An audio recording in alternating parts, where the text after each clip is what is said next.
This is Metroid HD, based on Metroid on the NES, using the Messen video game console. And this is 2.1. I played a version of this like a year ago for a showcase, and the progress that's been made has been incredible. And it looked so good that it got me in the mood to play Metroid. I figured it would be good for a showcase.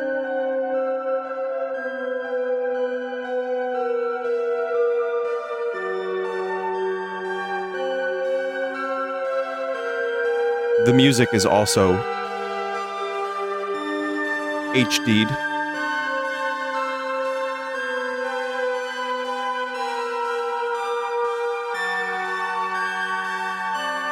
Oh, that synth is so good.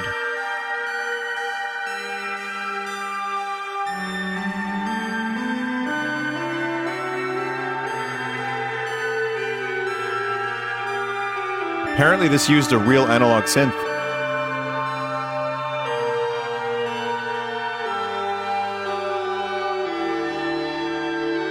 It's like these are the perfect sounds for Metroid.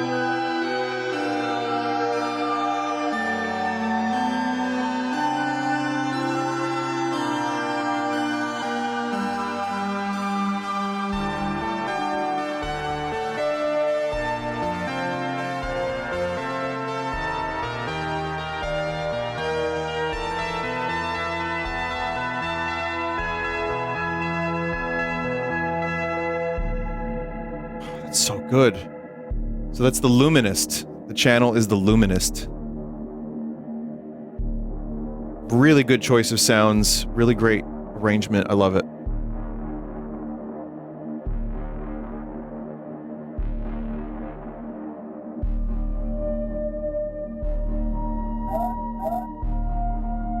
If you've never played the original Metroid, it is a game that hasn't aged perfectly by any means. But take a look at this. Okay, there's a fast fire. The animation! So this is Messen. Again, this is just, like, I don't know how this works entirely, but these are graphics and some systems on top of the original Metroid.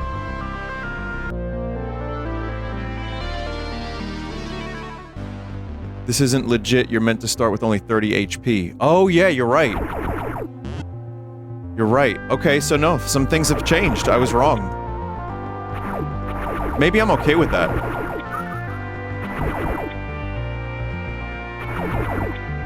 But you do need original Metroid to play this. Which, you know, you have to make your own dump of it.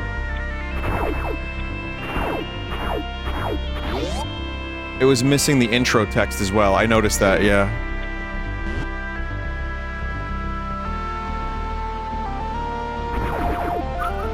But yeah, it looks gorgeous. The graphics are very reminiscent of the NES version, mixed with the Super Nintendo version a little bit, but it's still kind of got its own vibe that feels more like original NES, which I like.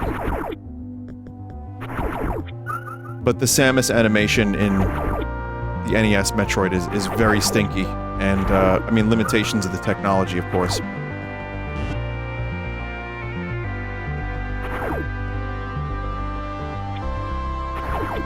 Now, obviously, Zero Mission is a thing, and there are people who could just play Zero Mission and say, oh, I played Metroid 1. It's called Zero Mission. I agree. Zero Mission's one of my favorite Metroid games, but there is something special about the original, and it's all of its obtuse fucking glory, and how difficult it can be to navigate this game. There is a map, though.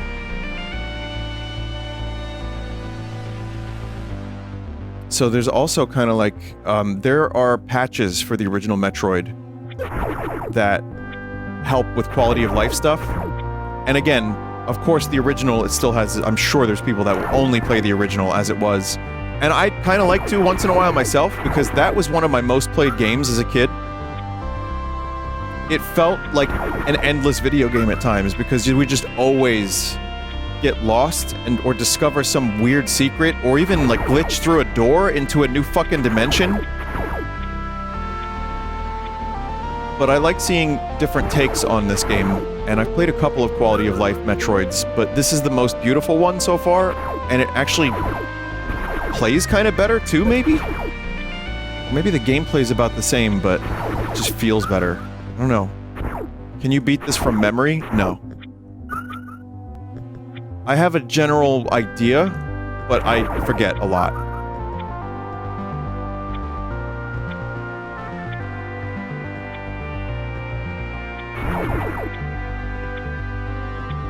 Yeah, you would need the graph paper, and I did actually map out some stuff. When I was younger, I busted out the fucking notebook and the pen, and I was making maps and marking locations.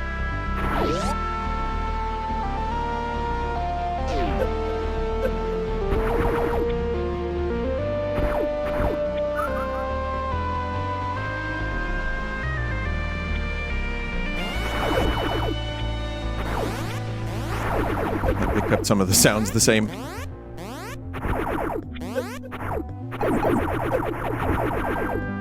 You start with small peepee in this one, and then you get big peepee later. Oh, I fucked up.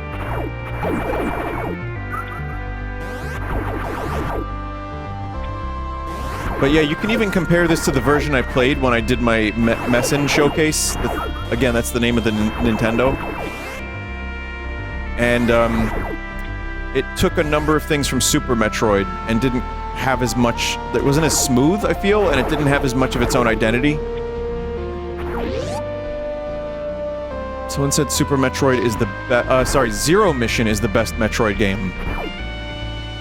That's an interesting, thing. I wouldn't debate you on it, necessarily, because I kind of understand where you're coming from. Someone said questionable take. I don't really agree with that take, but I can see why the player would say that, the player in chat.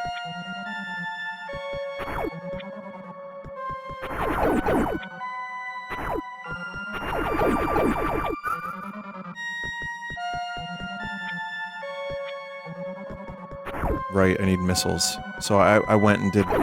See what I mean? I can't beat this from memory.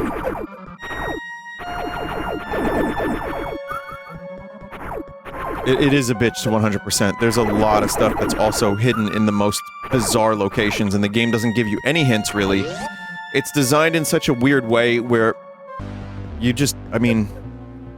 It was a different time for gaming, where I think the developer just letting you figure shit out was the best practice.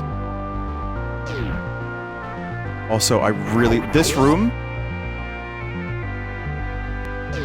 Phenomenal. Because it just shows you, you're going to a different color location, have fun.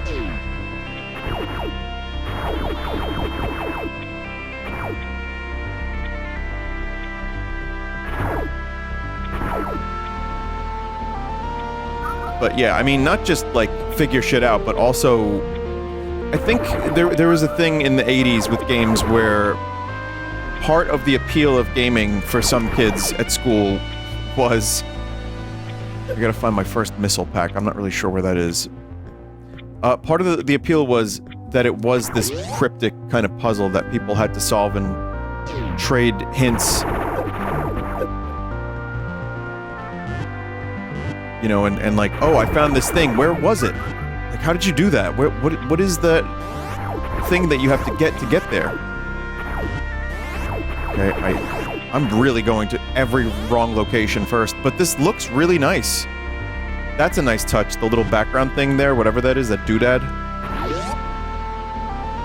Did you ever call Nintendo Power? No, I didn't.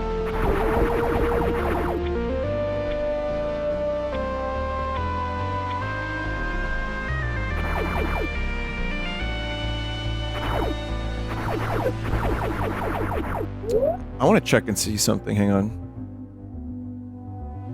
I don't know if I'm overclocking, but I'm gonna try to find out if I am.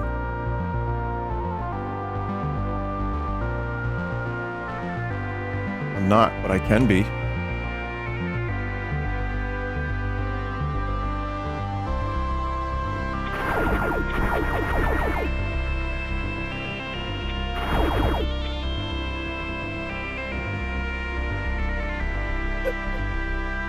Now it doesn't slow down when there's enemies on the screen.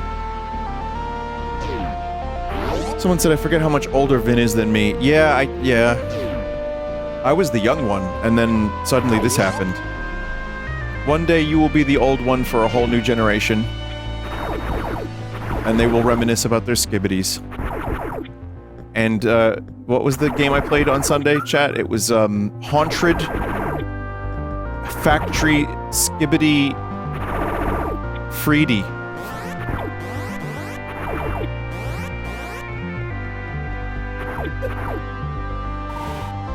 There we go, first missiles.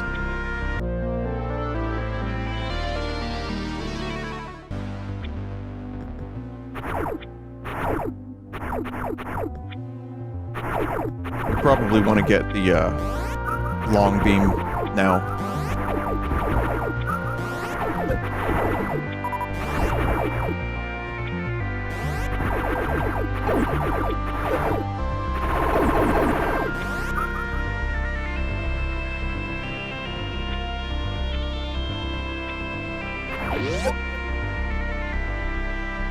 Someone said I'm 41 and I'm feeling good, actually. I feel lately, even though the weather's been shit, and I've had some stuff that's been on my mind as usual, that's just life.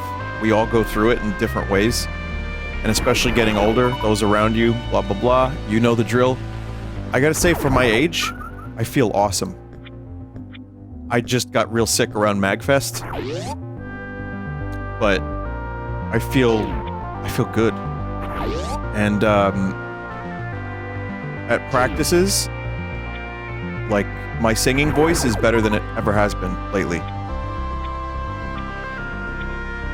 And, we can do a 3-hour practice, and I feel like, you know, I feel pretty good about it. 2.5, 3 hours, you know? So, there's, you know, I know that there's a whole, like, generational thing of, like, once you turn, like, 25, you just crust into the Crypt Keeper. But, you know, there's a lot of benefits, too. I mean, obviously, creaky bones and, having to vomit out of your, pee hole is one problem of getting older. It happens to everyone. If you don't have a pee hole, you get one. And, it's real cool. But, you know, other than that, there's positives as well.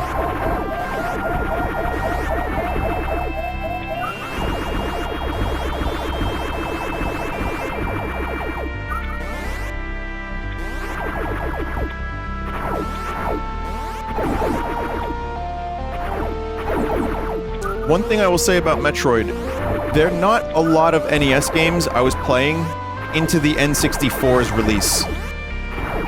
And I would go back to Metroid.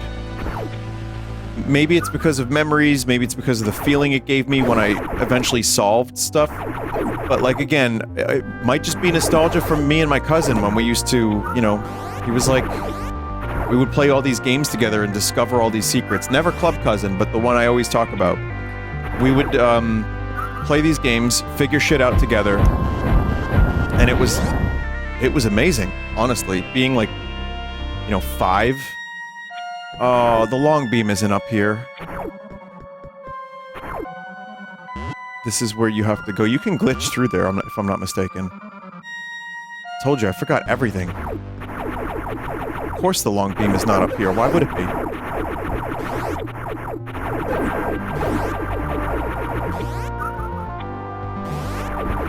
Are you still in contact with Gaming Cousin?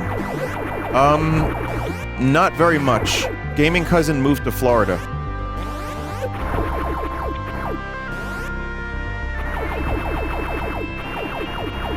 Yeah. A lot of New Yorkers moved to Florida, but I believe, you know, Gaming Cousin started a new life. And such is life.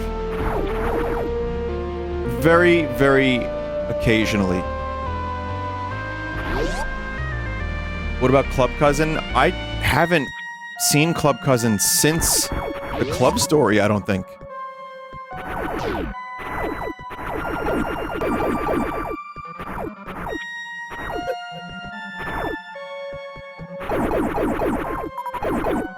one more missile drop, and then we can get the thing.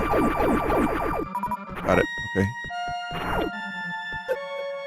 Oh, you can't crouch and shoot. That was later games. So it's just ball or no ball.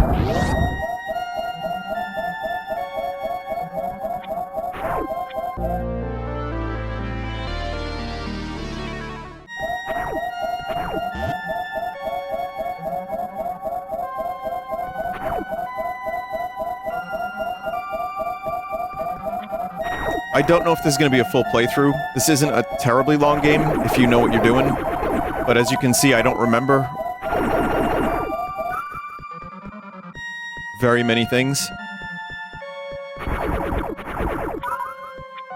It's possible it would be a full playthrough. Let's see how I feel in an hour.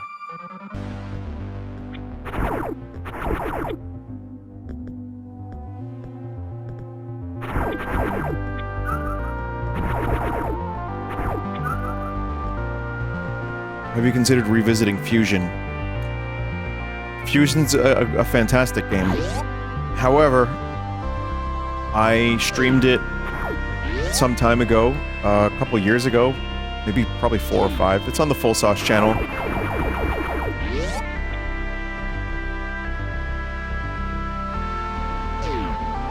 How about a Yam stream for old time's sake? You don't want what's best for me, do you? You want to ruin my sleep schedule, don't you? Devious chat member tries to keep me up until 4 in the morning.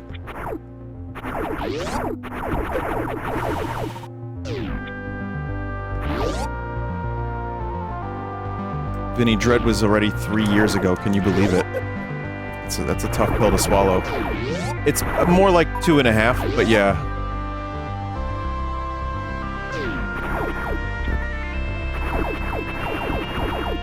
I don't remember where to get bombs, chat.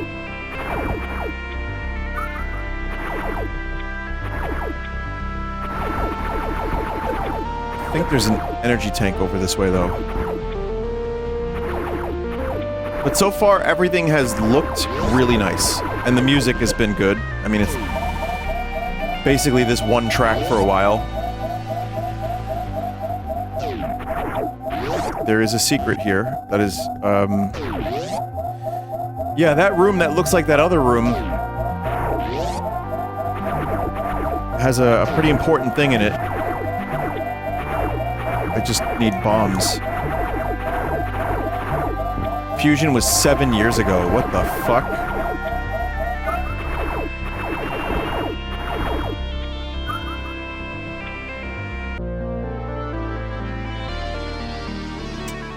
Sorry if you mentioned this earlier, but what's your plan for Final Fantasy VII Remake? Or Rebirth. Tomorrow I'll be streaming it. But we have a problem. I pre-recorded an hour and 15 minutes of side quests, and that has not been uploaded. So I have an idea.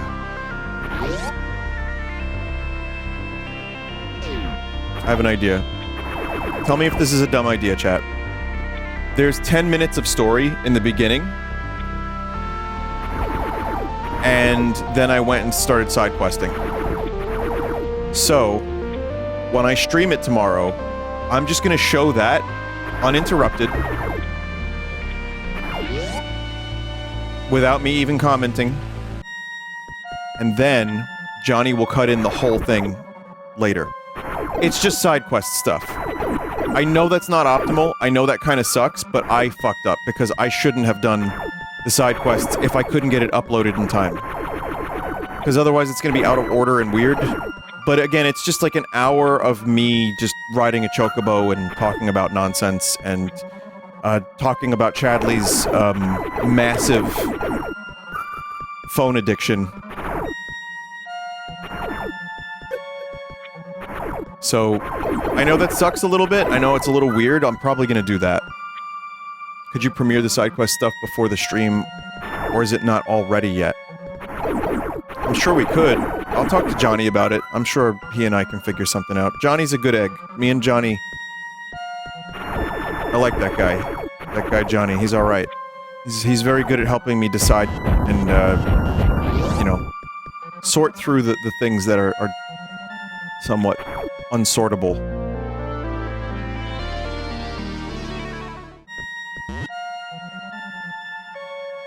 What about that Snuffy thumbnail, then? You know, I take back everything I said about Johnny.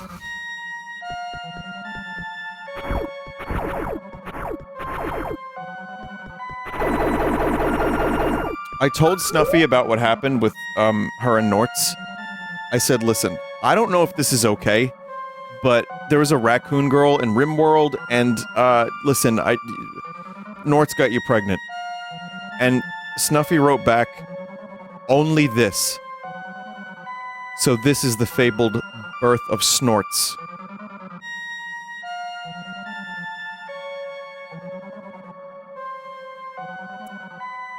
So we have a name for the child.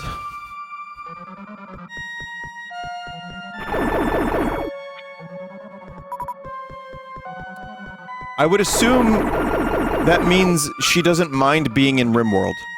I'm gonna take that as a... That's fine, Vin. You go do your silly things. That's fine.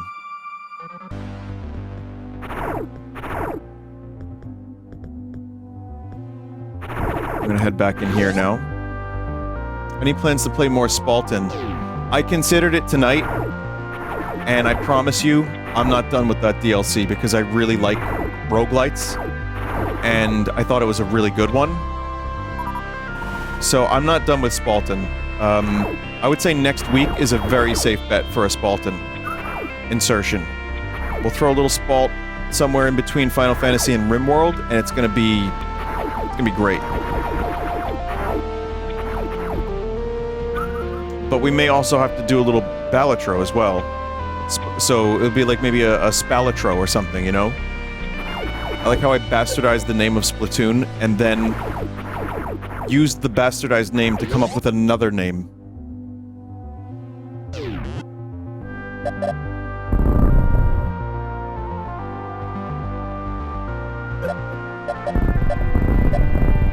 So yeah, this is just a thing you have to do in this game. I think this is for the Ice Beam, but I do believe there are more... There's another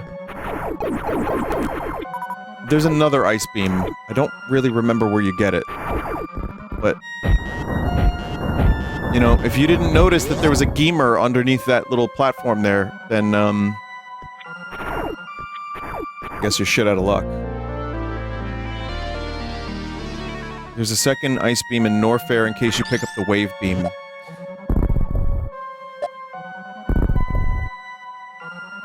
Mysterious. Very mysterious, that. Yeah, there's a Wave Beam, but you can't combine them. So it's kind of unfortunate. It's one or the other, unfortunately. Like, you can't choose. But then you need the Ice Beam later. You at some point, you 100% need the Ice Beam. So if you get the Wave Beam, that can help you with Kraid, but I think you need it for the Metroids, and it's a little... and for platforming, so yeah. This game's a little flawed. But yeah, of the NES games, I was gonna continue that. Of the NES games that I would play...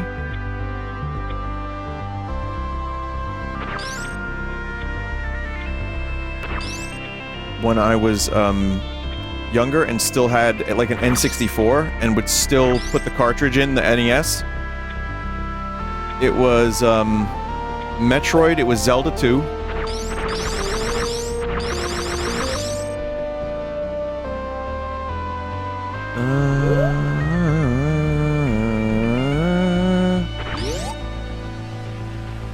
It was Mario 1, 2, and 3. Which All-Stars kind of replaced that a little bit, but... it was Zelda 1, Kid Icarus. I would say those are the main ones. I didn't have any Castlevanias. Any of the ones I had were borrowed, and I had to be given back. Jackal, played a couple times. Jackal was good. Mega Man 4. So like, yeah, some of the games didn't age so well. Like, I wasn't going back to Gyromite. But the Mega Man games were still fun to return to. Duck Hunt, yeah, I liked the light gun stuff, so I would return to Duck Hunt every now and then.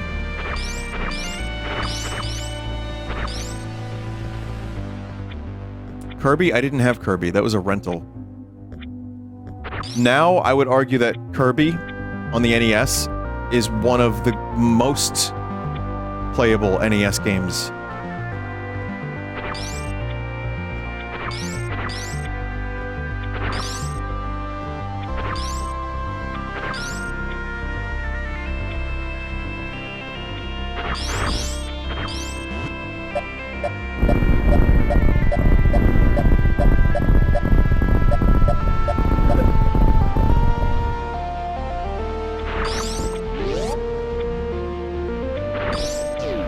I don't even think there's a good reason for me to be up there, but...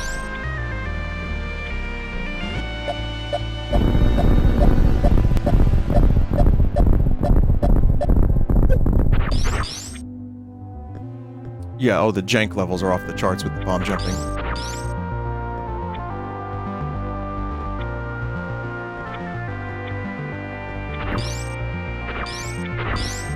I'm gonna try it. I think I can make it. It doesn't seem like a terrible bomb jump.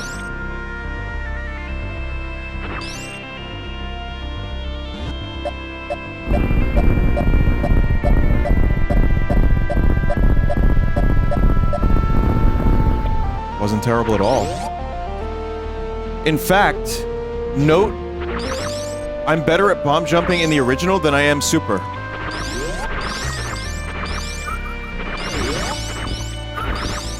This area so far has been the standout of what I think looks the best. It retains the spirit of the original area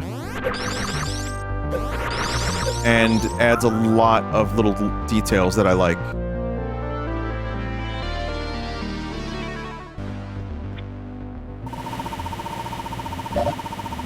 Oh yeah, that just happens sometimes in original Metroid. You just fall in and you get stuck. It's cool. We love it. We Metroid fans.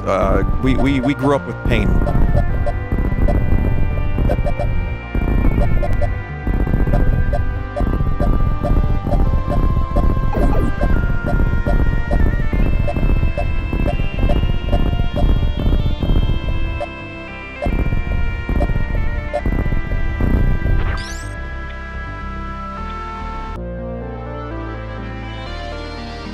This area has some nice Deetlemores. I guess we're bringing Deetlemores back, huh?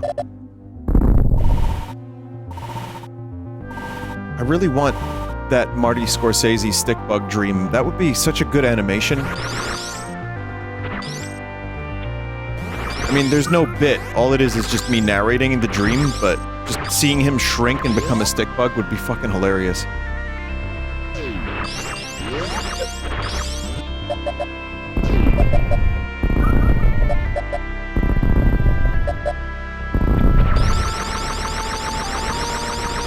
Here's another fucking weird jank-ass area. This is where the wave beam is, right, chat?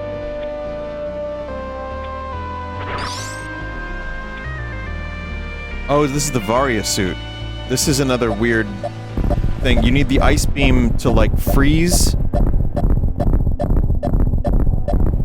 To, like, jump on an enemy, or you can just do that.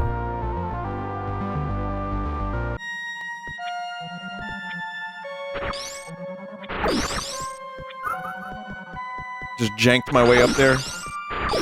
That's another reason why I love Metroid in general, and it's probably my favorite game series of all time, possibly, is the feeling of janking your way through a situation, starting all the way back at Metroid 1.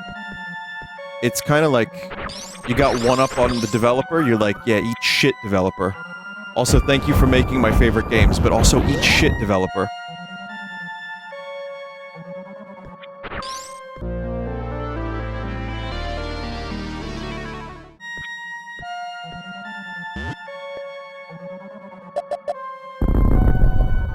Varia suit looks great in this.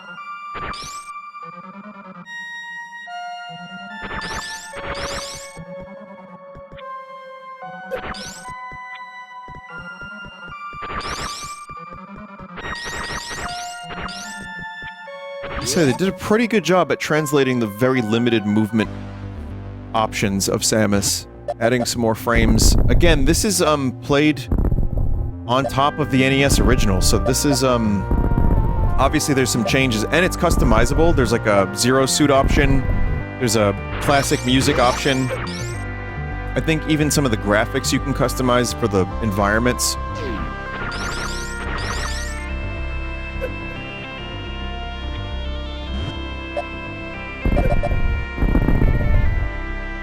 But yeah, the Varia suit was just hidden there. It's like, you may never come across that.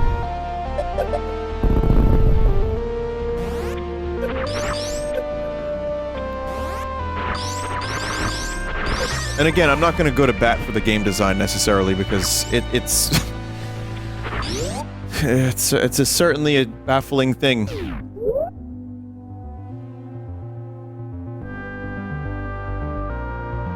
We want to go to Kraid. Or maybe Norfair. Kraid is this way, right?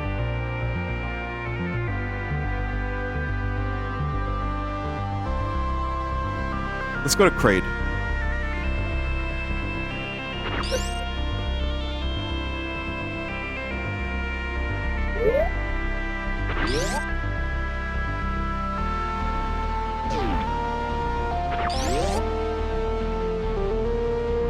Please show Zero Suit Samus. You have to repackage the thing. Like, it actually takes effort. That it's not like press button, you know? But yeah, the way Mason works is you drag the pack, like the folder, into the HD thing. You rename the ROM, and you plug it into your game console. No, you don't do that, obviously, but yeah, you know, you actually have to do a couple things, and then it runs the game underneath, and I think this is just magic. It involves PNGs, I know that.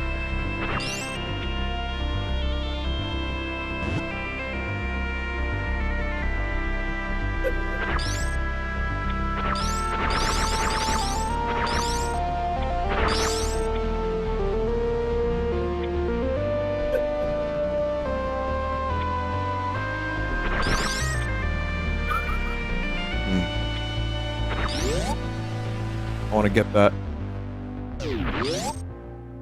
Do codes work in this? We want to see Justin Bailey. We can try.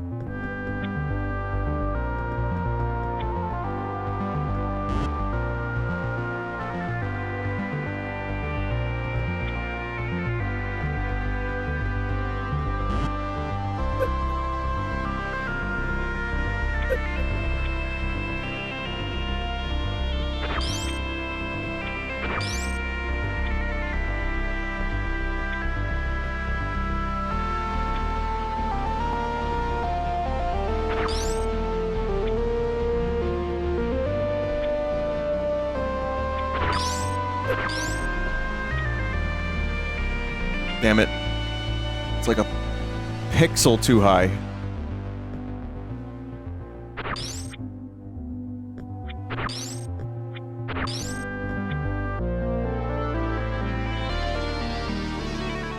This is based on the Metroid Mother hack, so it has stacking beams. Wait, really? I can get the wave beam?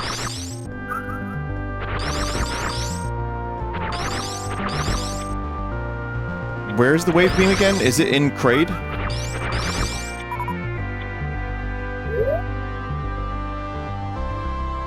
Norfair? Alright, so we'll... Oh, that's cool.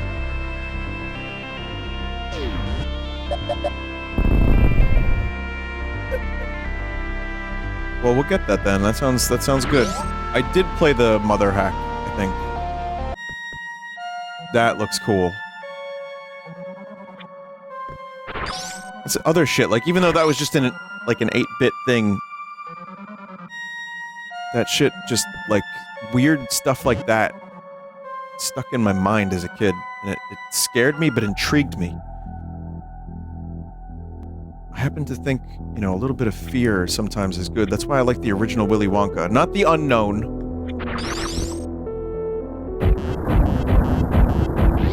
It's like a kid's movie, but it got a little fucking dark and weird.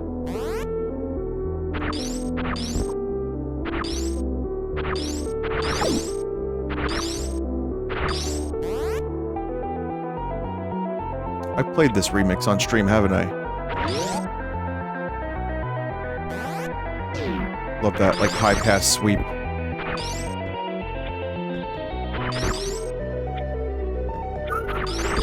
Or is that a low pass sweep, chat? I always get those two confused.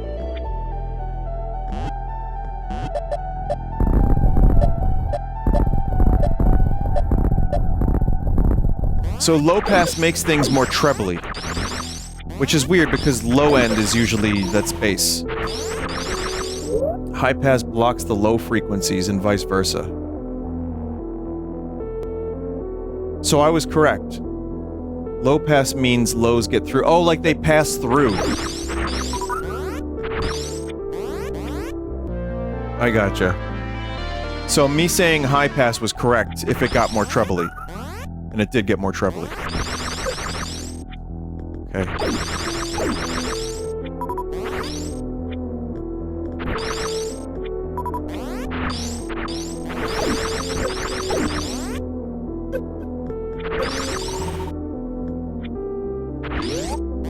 Vinny, it's all just wiggly air. Yeah, that's true.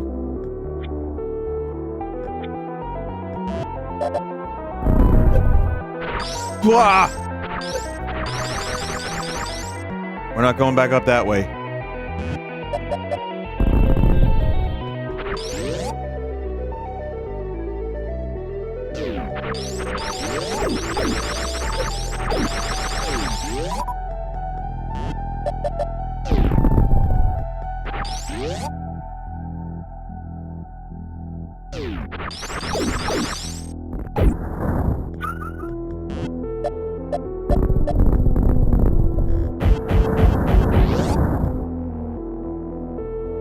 This is great. The sound, the fucking visuals, this is a great way to play Metroid 1. And this new version, I think, just dropped, the 2.1 version. 2.0 was the one I was gonna play, and then I noticed that it had an update. I don't know what they changed, but... So, here, welcome to Metroid 1, everybody. This is the Metroid 1 experience you're getting right now. Can't tell you how many times that's happened to me when I was playing it for the first time, and, scared me. Gotta sink to the floor to make a full jump.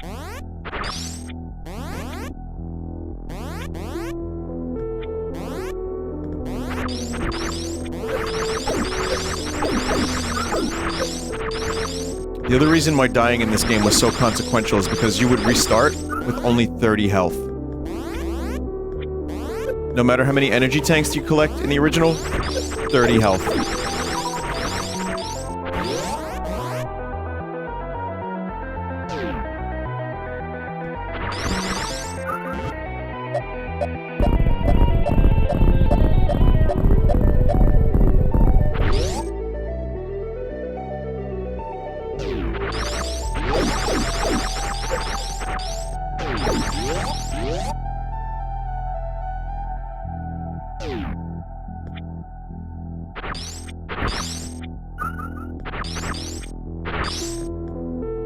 Yeah, a good chunk of the reason why a playthrough of Metroid 1 can take a while is just pure confusion.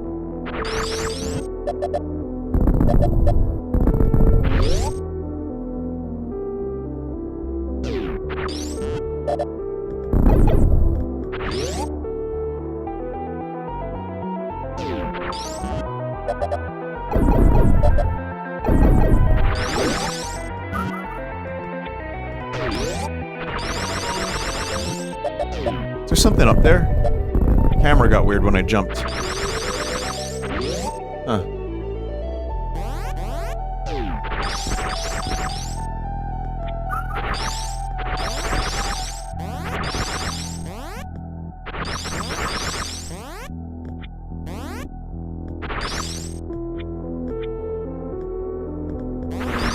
Mini crate! Mini crate!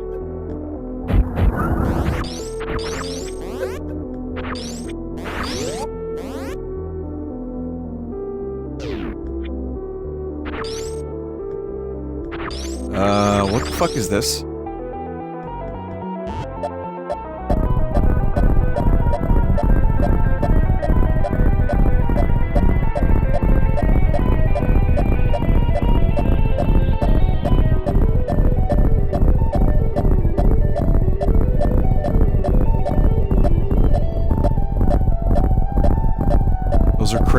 silos.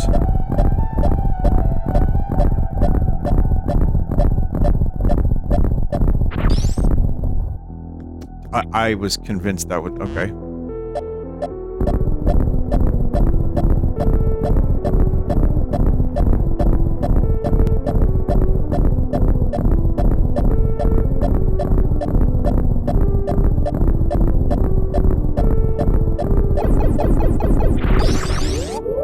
Oh, we were here earlier.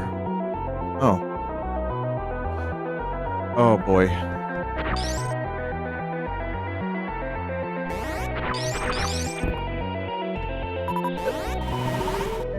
Someone earlier did say, don't go past the missiles, it's a maze of useless rooms.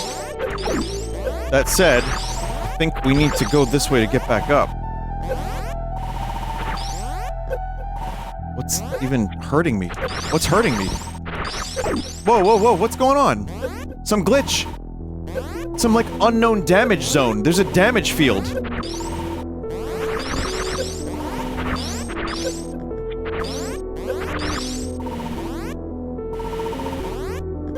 Chat, what the fuck? I can't go right. I can't go left either. Oh.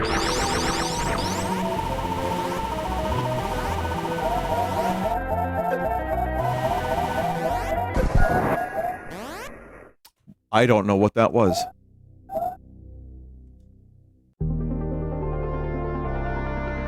Rare glitch? Maybe.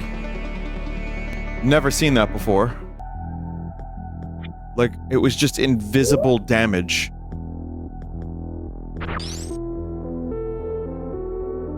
However, considering this isn't the original,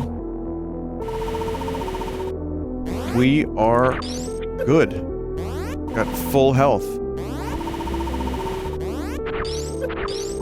What a fucking nightmare these dudes are. My god, how did I beat this game as a child? I don't understand.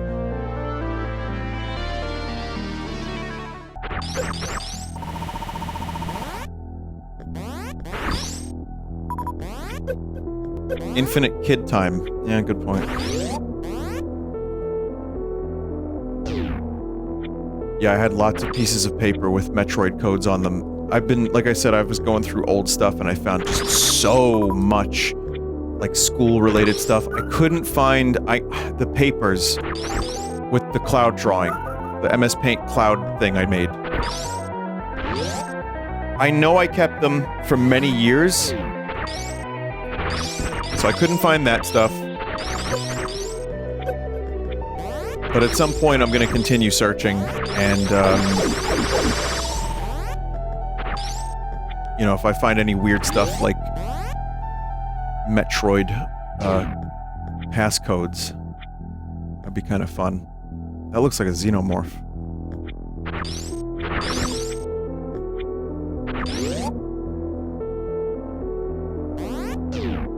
Do you remember your weird Demon Ward sigil? I do, yeah. That's a deep cut. Well, you've been around forever, so yeah.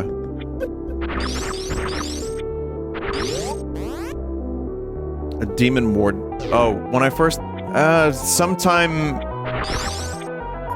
I don't know how old I was. Maybe 14? I printed out some sigil that was supposed to protect me from demons, and I just, like, taped it onto my wall. My mom was like, what is this shit? Like, was this some band logo? And it looked like shit. It was like someone in MS Paint just, like, did a couple random red triangles, some squares, some squiggles. It was like, you know, several paragraphs explaining how this would, protect you from demons. Okay, we're going in circles now. Why did I do that is, the question of the hour. I don't really know.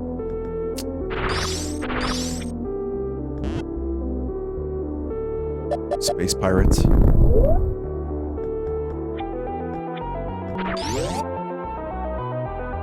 Catholic upbringing? No, not really even that, because that would have probably gotten me in the 1600s, like, executed. So, probably not even that.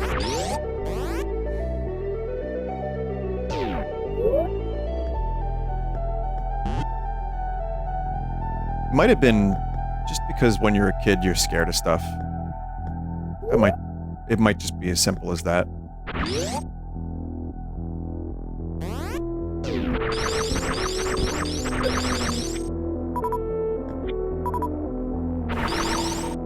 The demon knife story, that was my great-grandmother and my grandmother for a time. The Maloika knife, it's an Italian thing, apparently, that came over from the old country. It's when someone was sick or was experiencing misfortune, you throw the Maloika knife across the room. And, it, you know, would hit people sometimes, but, you know, the thing was you're supposed to throw the knife near the person so it kills the ghost. That's the Maloika knife story. Some people have corroborated this knife and said that, yes, Vinny, this is in fact the thing that happened in my family too. They may be lying to me, I don't know. But it is a thing that I remember distinctly.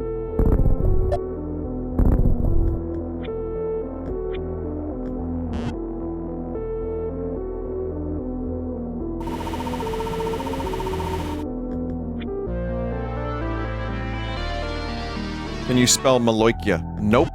Because the dialect that my family spoke, the dialect was so weird that when I brought some words to my Italian class, my teacher was like shaking her head in disappointment.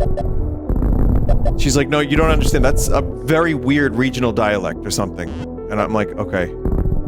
So I effectively know no Italian words except curse words like bafangul.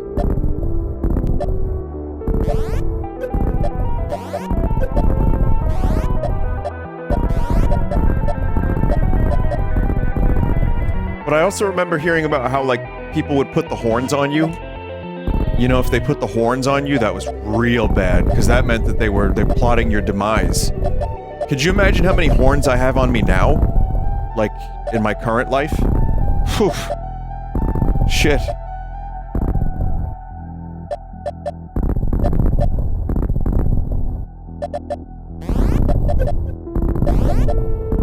How the fuck do I get out of here? But yeah, I remember the horn thing, and it's what's funny about that is it seemed like family were the ones putting the horns on the most. Like every time I heard it, it was like some cousin or uncle or something. I'm like, man, family is short evil.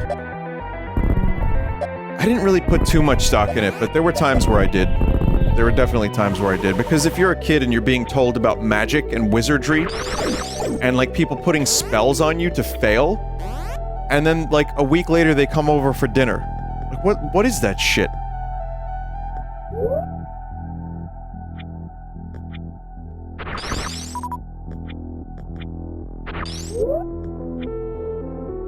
I'm sure every culture has some strange stuff that, you know, would appear strange rather to like outsiders. But that was my particular breed of strange that I grew up with, was being aware of superstition.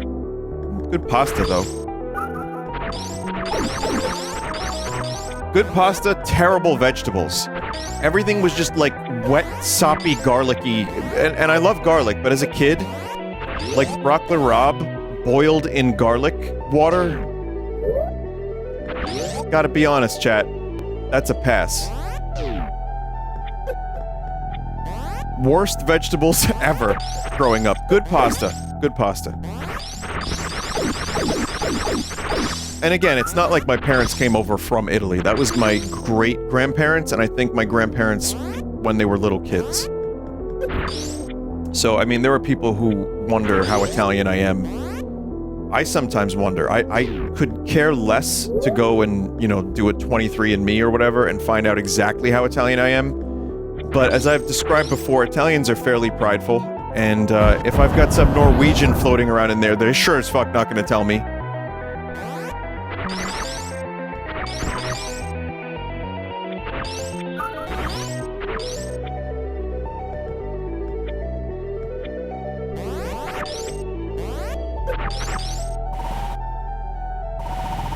I thought you were Swedish. Yeah. It's, again, that whole Vinny is Joel thing. People do still genuinely think that. I get emails sometimes for Joel or thinking I'm Joel. one of the reasons why I wanted to be more specific on my videos, where it says Vinny, is I kind of just want people to, like, see that I am not a guy named Joel. But I understand the idea of the Vinesauce team for some people is... Most people get that it's not really a functional team anymore and everyone's just kind of off doing their own thing, and that's fine. But one of the reasons why I think it does get a little bit weird are, chat, there have been embarrassing moments where people have reached out to me, like companies that want to work with me. I swear to God, I'm not gonna say who it was more indie than AAA. And they were reciting, like, Joel memes to me, like I was the coolest dude on earth. And I had to, like, kind of slowly break... I figured out what was happening, and I was slowly kind of, like, breaking down... Like, oh, well, that's actually a different guy. Like, oh, are you his boss, or, like, what? But it's... Oh, there's Kraid.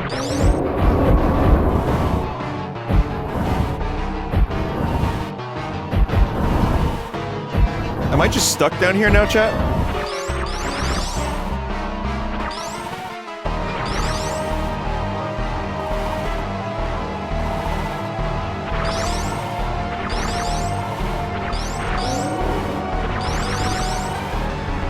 Someone said, technically you were. I don't know if people realize this. I was actually never anyone's boss. At any moment. That's kind of not what the whole thing was about, you know?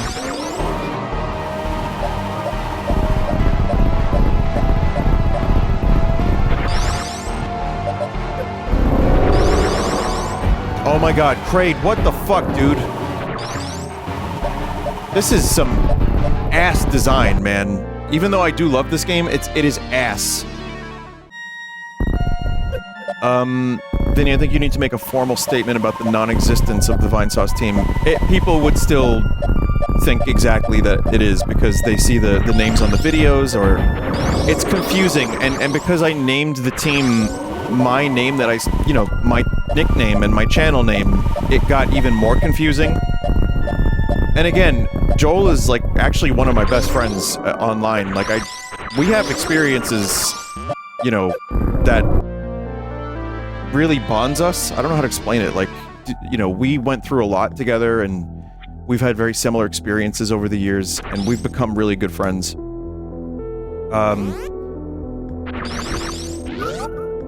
But, you know, I'm happy for people to be doing their own thing, so... That's better for all of us, truthfully. But, anyway, the point I was trying to make is, yeah, the whole idea of people reaching out to me as, like, hey, I would like the team to do this, or are you this other person that you're not? Not just Joel, but, like, you know, people thought I was Imakuni, people thought I was Direbor, like... So that's tricky, and navigating that can be weird. Not just for the ego purposes, but also because it starts confusing people with other things, and then I get attributed, like, things I didn't do, and so do they. So yeah, it's been kind of weird, which is why everyone's kind of happy to just do their own thing.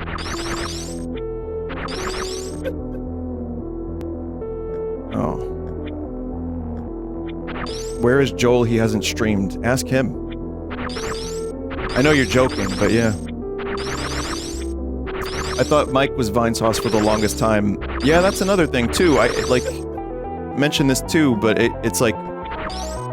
The concept of the team, by the time Mike started streaming, was more or less too stressful, and was causing me a lot of, like, you know, problems and psychic damage. And, I had already decided by then that it was, like, kind of not a thing. Like, it's just, how could I do that? What is the benefit to me? What is the benefit to others? Wasn't a whole lot. And, by then, Twitch was, like, a thing, and everyone was streaming on their own channel. And it was like, people would stream a game, and then you couldn't stream that game. And people would get resentful. It wasn't great. It was, there's good memories for sure, but it was also a very, very difficult time. I have a lot of good memories. I made a lot of good friendships, but... God, this part of the fucking game. This is a real part of the game, by the way. But yes, but if someone streamed that new Zelda game, then another person streamed it on the same channel an hour later, viewer numbers would dip and resent would grow. So it was very, very, very difficult to maintain anything like that. Yeah, I guess... So by the time Mike got on board, I was just happy for him to start streaming and do something more healthy and to be successful in his own right. And so there really wasn't...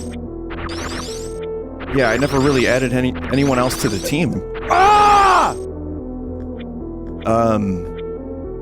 So yeah, but people, like I said, I've learned especially recently that people associate others together as a team, and I am not here to destroy that perception.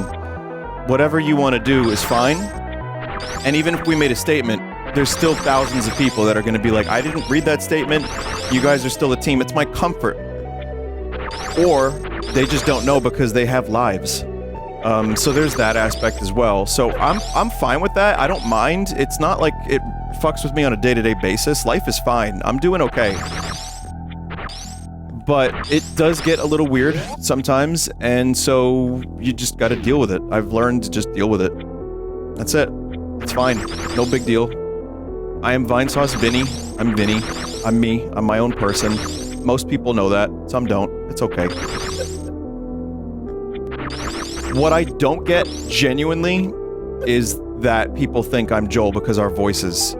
They think like, well, I was listening to both of you for like months, and I thought you guys were the same person. That's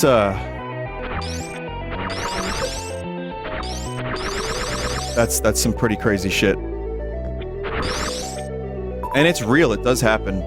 So chat, this is like pretty much the worst thing ever, and I don't remember having this much difficulty in the original, but I probably did.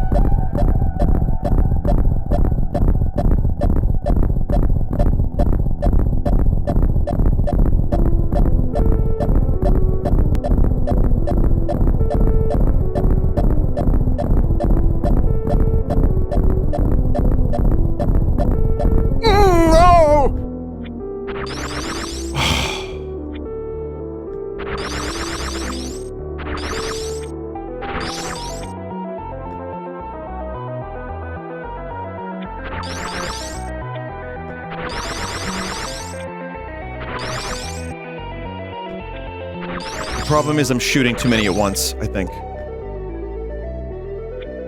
Is this actually required to proceed? I guess you could just die.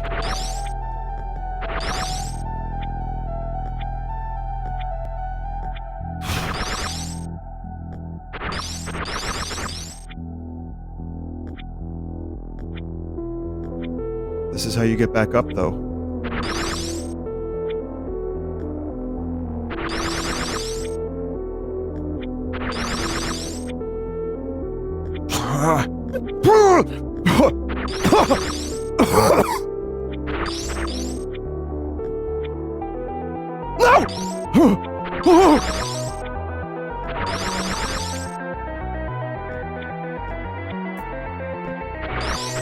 Like I got to be in this! No!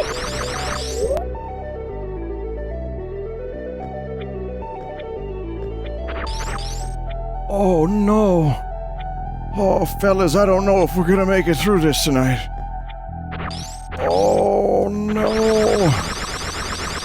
Vinny, you sound like Harrison Ford acting. Yeah, that was the goal. That was the intent. That was my Harrison Ford taking a punch to the face noise, yeah.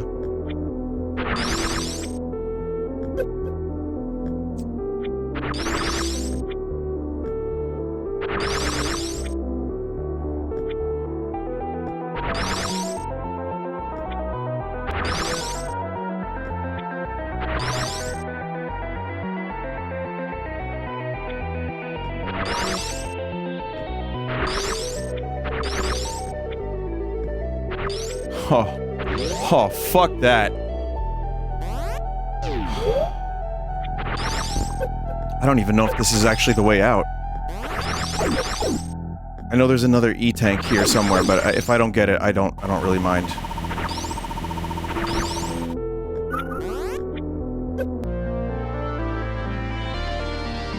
did it all for the missile tank. I did it, honestly, just to...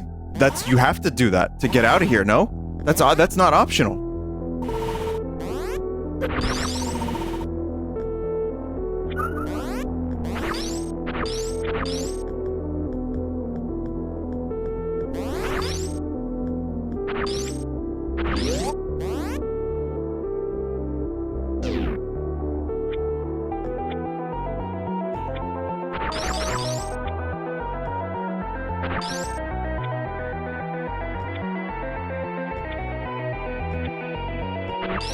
Yeah, that's insane. I forgot about that. That is a crazy fucking thing that they make you do, because I guess... Wait, is there another way out? Chad, is there another way out? Did I miss the other way out?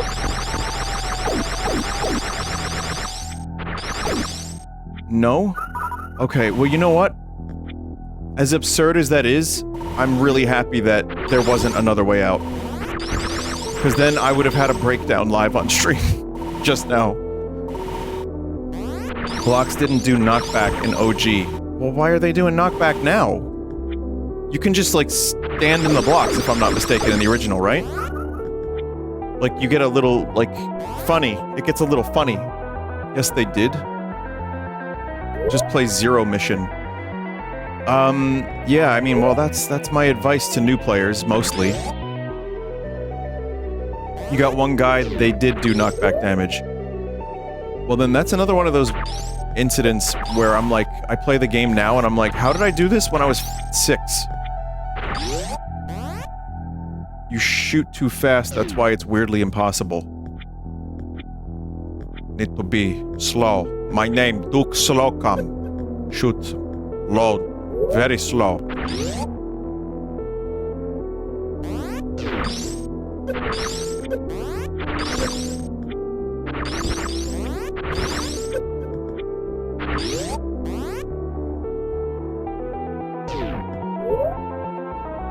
Alright, well, we can leave here now, chat. So that's the good news.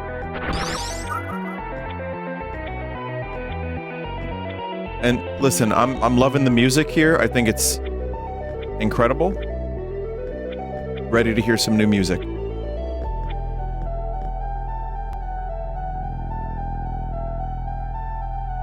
Having the unique tile sets is also helpful. Yeah, that's true.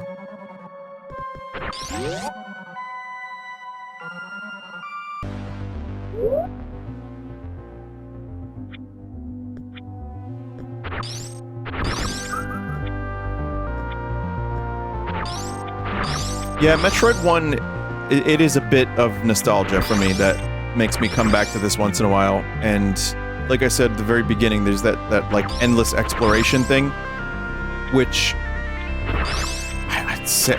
I'm gonna say that having a peanut brain helped because it made things a little bit more like wondrous. Not having a map also was like kind of a thing that you just had to memorize areas. But regardless, there's a lot about Metroid I liked, and some of it was the challenge, too. That said, yeah, play Zero Mission. If you find yourself really loving Metroid and you want to, like, experience the history of Metroid, then play this version, probably. Or maybe another quality of life version of the original. You could play the original and Godspeed. It's still very playable. You know, mostly.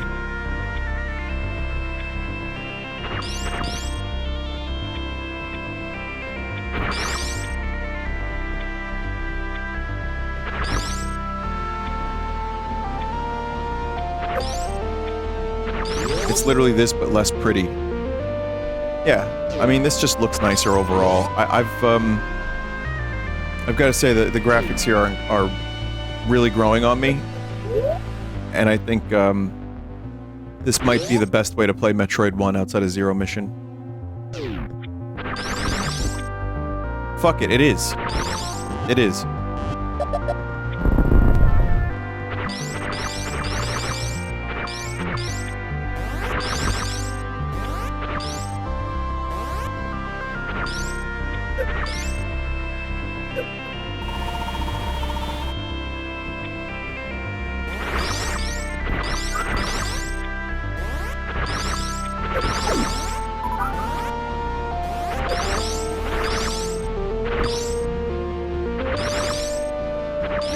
There we go.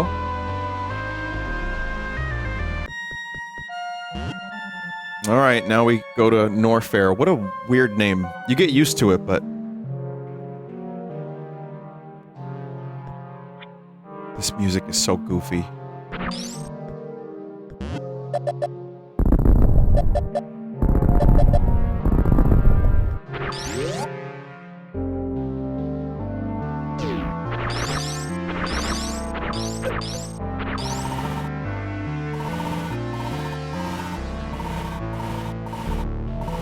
Like, doesn't even do that much damage, so whatever.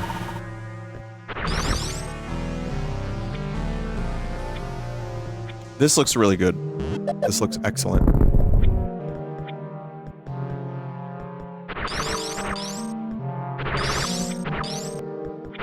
And no, I don't remember which way to go here either. It's possible that I've just gone a very long, wasteful way. I think it's, there are a lot of dead ends in Norfair. It is a frustrating place. Some would say it's not particularly fair.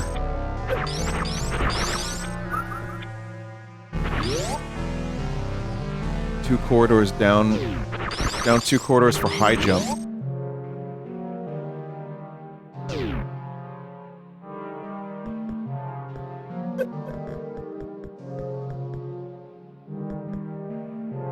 The music here feels otherworldly compared to the NES's beep boops. Yeah, I can see that.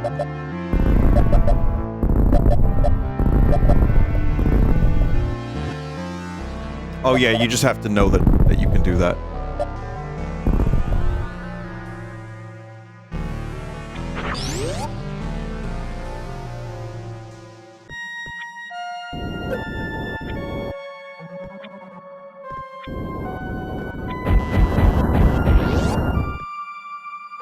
The blocks have cracks on them in this version. I did see that, which is really fucking helpful.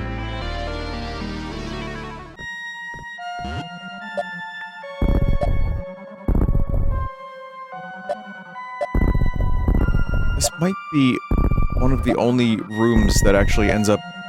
one of the only item rooms that ends up leading to another room entirely. Maybe there's another one? I forgot.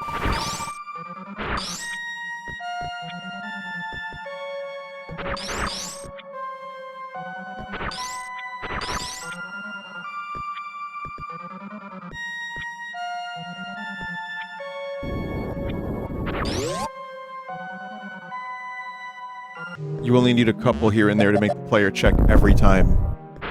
Yeah, that's true. Yeah, there are fucking seahorses. They're in Super Metroid too. I mean...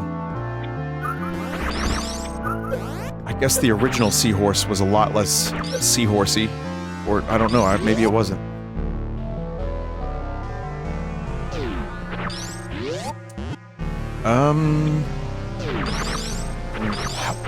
Where's that wave beam?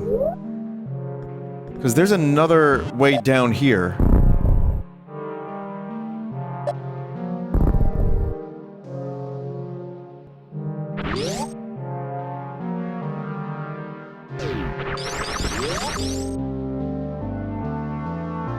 Up is screw.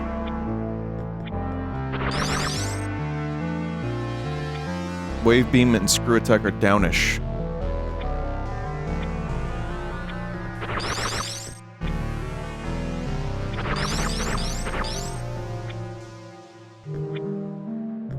Well, we're here. Here we are now, entertain us. Samus Cobain, circa 1991.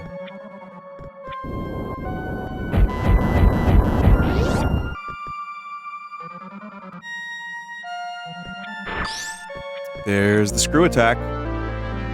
Also, if you know where to look, the upgrades are just... the pacing of how you get them is just so fast.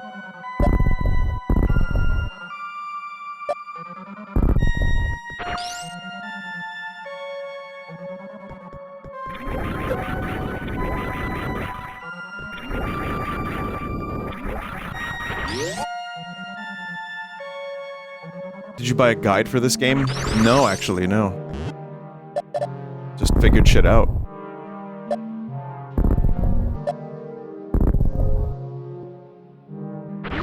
I don't know if they were selling players' guides.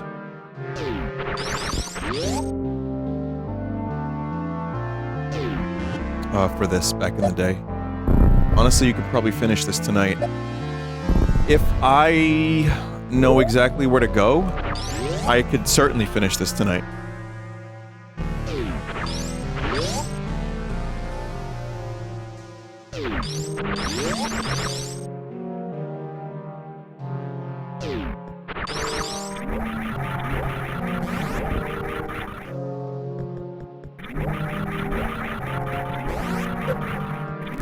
We'll just keep running around and see what happens. We'll get silly. You know what's silly? This.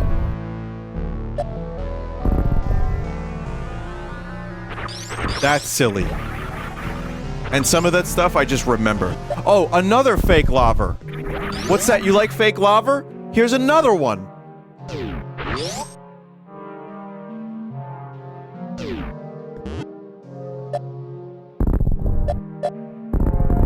We are on the right track, by the way. I might be missing some upgrades, but... Oh wait, no, this is a dead end? But there's more... Oh, that's a fake lava. Move to the side, I tried. Looks like the map just ends there.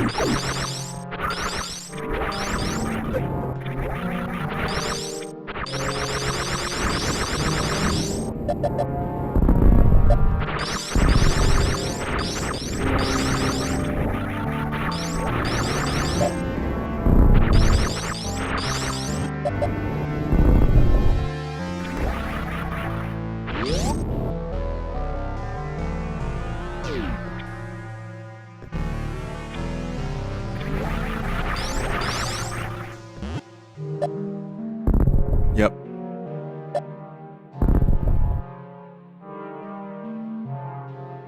Mental, I know.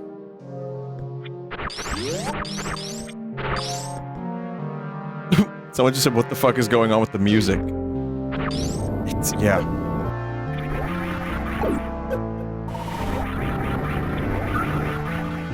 It is what it is. It's strange. It's alien, like the chat member said. I can't argue with that.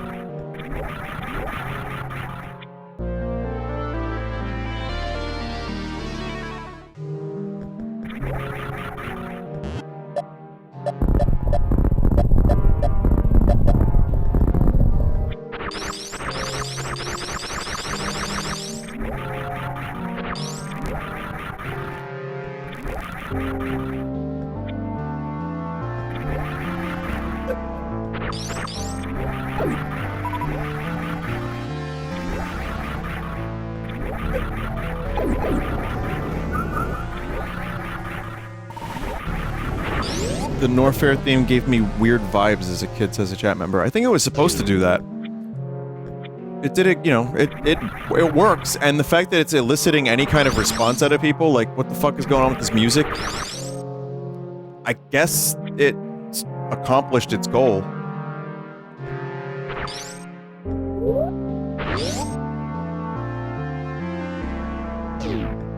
The Norfair theme in Metroid Prime is just lower Norfair from Super Metroid, which is this amazing, like, piece of music that, you know, feels legendary. I don't know how to explain it, but it's... I love it, but it's,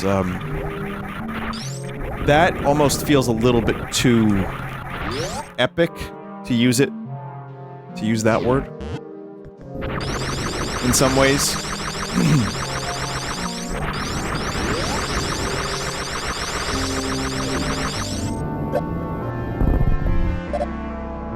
The regular Norfair theme in Super Metroid just feels like a fucking volcano. I love it. It's not the most memorable song, like, for a game that has 1 million memorable songs, it definitely is not something that's you're gonna whistle, you know. But it is something that works really well for the game. There's the wave beam.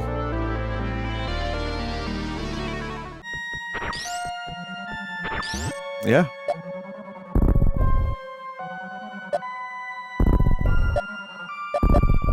What do you think about the Smash Brothers version? I think it's quite good.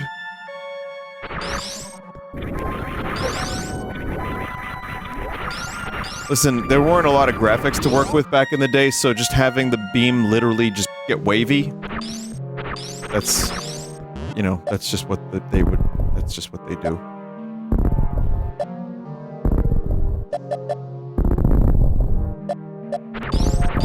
That's what they could do. There was a graphic shortage. Yeah. Yeah, John Graphics, CEO of Graphics Inc. He worked at ILM for a while, and after working on the Yodassi, he was out. He was like, I can't do this anymore. What is my life as a joke? And, then he went over and formed Video Game Graphics Inc. VGI.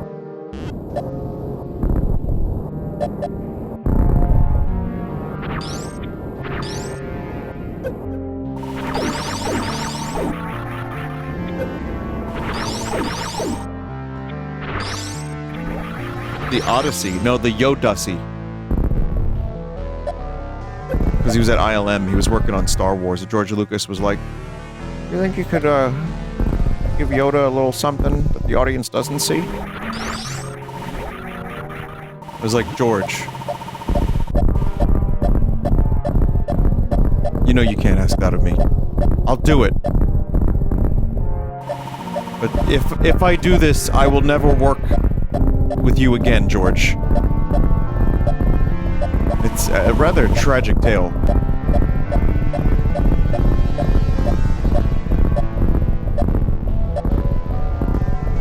And then David Lynch got a headache.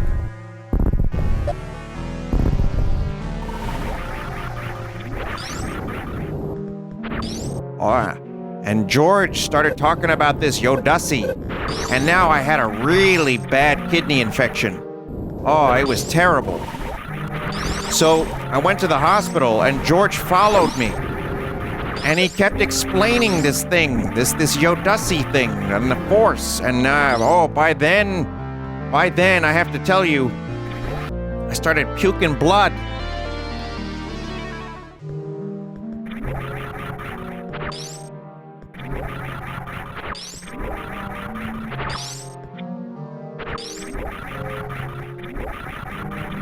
So I was put in hospice, and George followed me. And he told me about the bigger Luke theory, how there's another Luke who's like 2 inches taller than the other Luke. And then I started really dying, you know? But I transcended the mortal coil. And then I made my masterpiece, Dune. Did you know there's a guy in Dune that has to milk a cat in order to stay alive? That's not even in the book.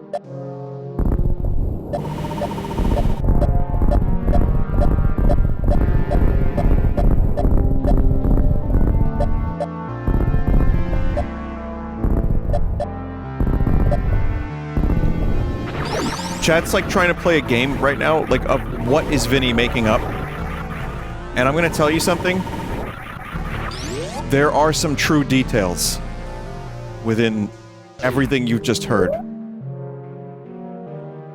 Part of me wants to leave that as is and not explain the true details.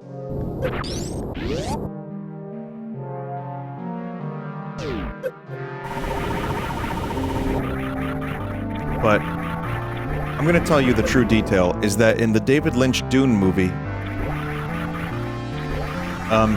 was it Thufir Howard that had to milk a cat to stay alive?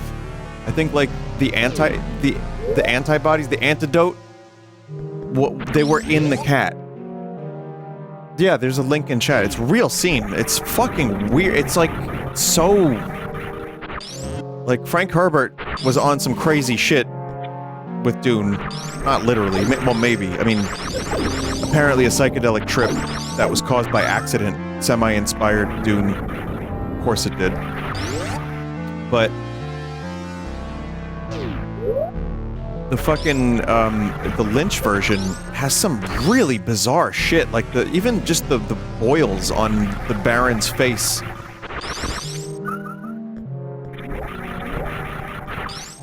It's like real scummy. Did you see the new Dune movie? I did, and I kind of reviewed it. I did like a review of it on my Full Sauce channel. I don't know if it's any good, but I just talked about it for a while. The movie is amazing. I'm talking about my review. I don't know if that's any good, but I loved it. Even if there were some things that I felt were like, oh, that would have been good to see, or I wish the character motivation was a little different. But I totally understand Denis Villeneuve's decisions to do some of the stuff he did. Anything on Gaiety Prime, the Harkonnen homeworld, Harkonnen, whatever, anything there was incredible. Apparently they filmed it. The reason it was so weird isn't just that they used a black and white camera. They used IR, infrared, as well. So there's a sun. They have a sun that's like a black hole sun. This is in the trailers, by the way. I get if people don't want to be spoiled. Just mute for like 60 seconds. But this is just nerd sci-fi shit that, you know, was in the movie. No real spoiler, but in order to get that effect, they filmed in infrared as well as like with, you know, the cameras they were using. And they added the infrared footage on top of that footage. And it adds this whole other, like, worldly look. But their sun is, yeah, just like a weird sun that saps all the light out of the atmosphere. It's truly alien. I mean, doesn't make a whole lot of sense, maybe. I don't know, I'm not a scientist. But I loved it, and it looked cool as fuck. And anything cinematography and sound related to Dune were, like, off the charts. Incredible.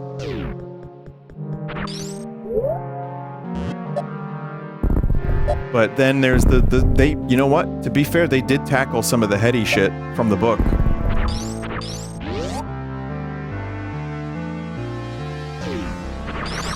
They didn't tackle all of it. I don't think they really could, but there was some stuff in there I was surprised to see. I was like, I didn't think they were gonna go there.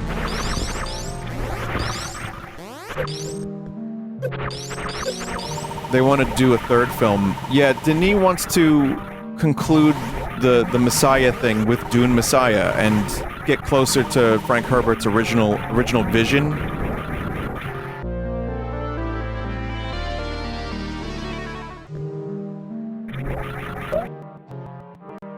Oops, wrong button. Chat.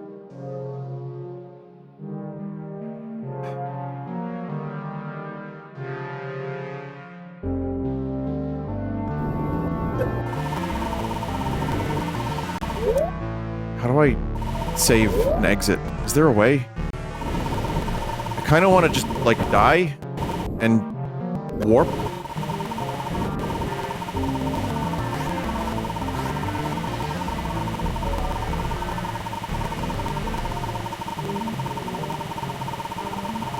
It'll take forever.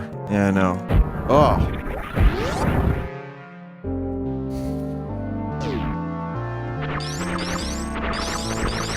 Gotta die to save, yeah. It's just there's so much, like, busy work to just travel back up and...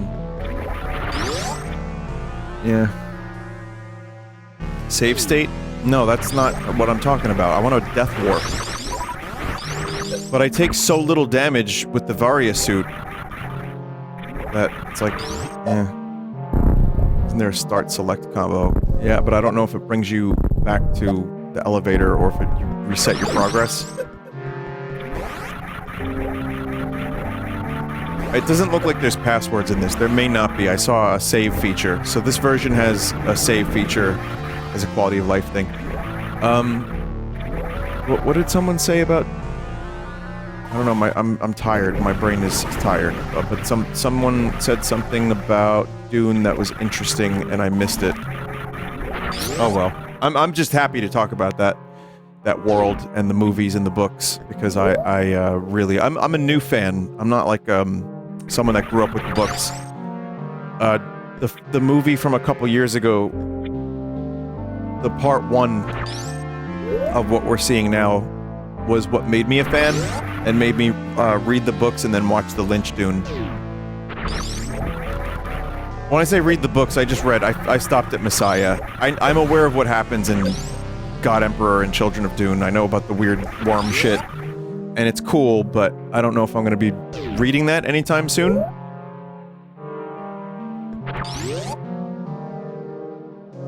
That's fair. Only the first book is worth reading, really. Huge disagree. Dune Messiah is, I think, almost integral.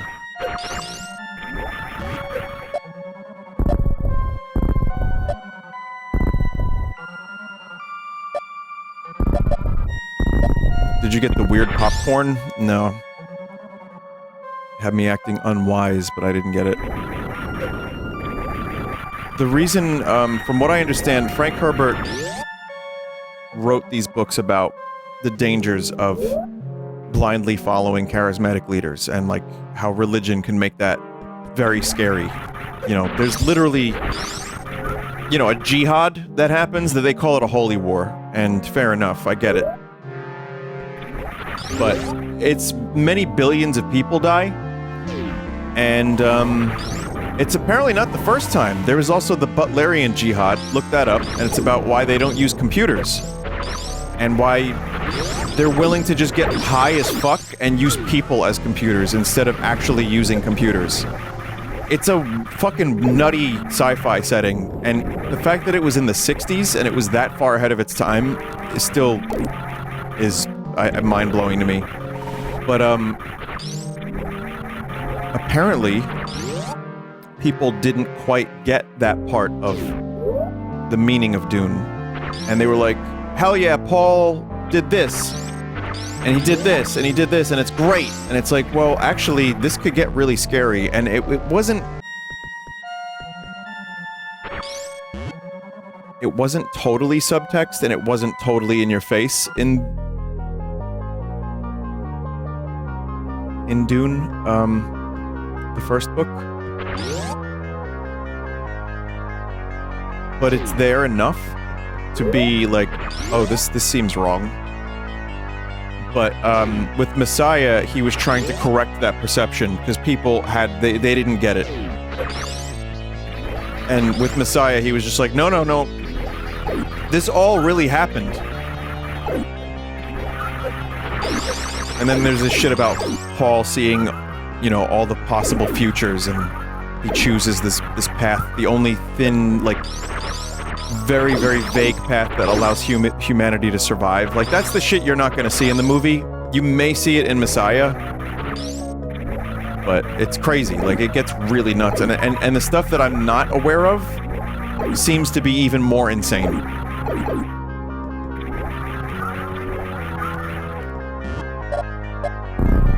Golden Path is Leto. Didn't Paul also see it and then choose it?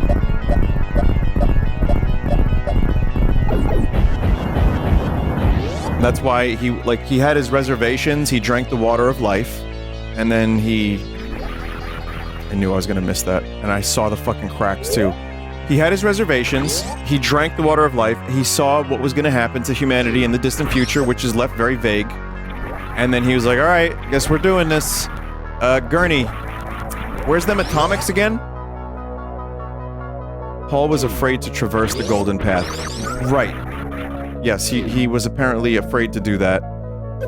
And that's why he bounced. This is all stuff that is... It's like vague spoilers, chat. I understand if you're just trying to go in completely blind. But, this is like stuff that I feel like probably won't even be fully addressed in the next Denis movie. But maybe. We'll see.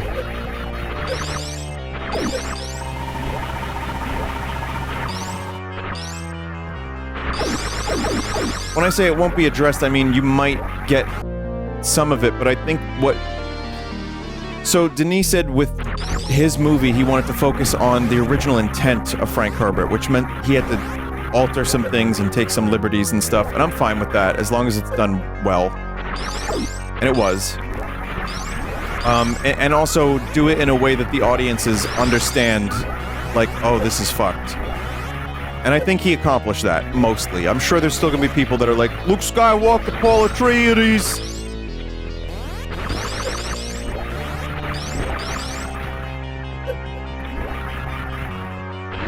But,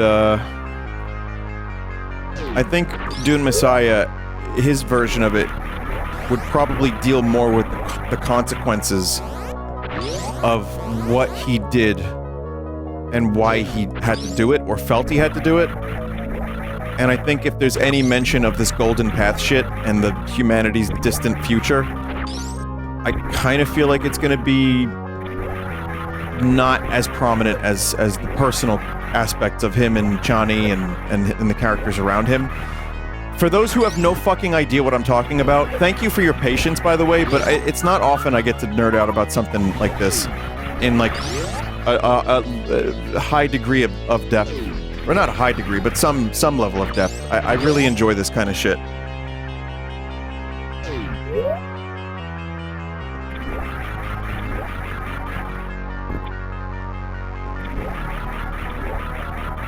Yeah, but Dune is one of those stories that when I read it, I was sad I hadn't read it earlier, because I think it would have had an even greater impression on me.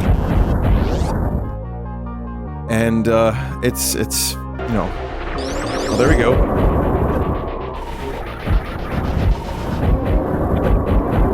Look, it's Smash Brothers Ridley.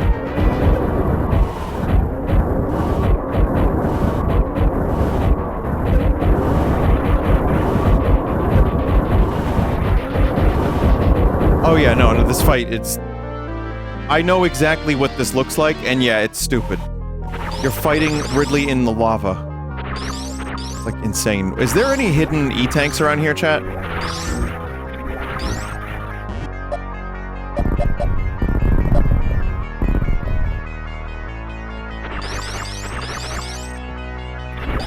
Next room? Why can't I get in there?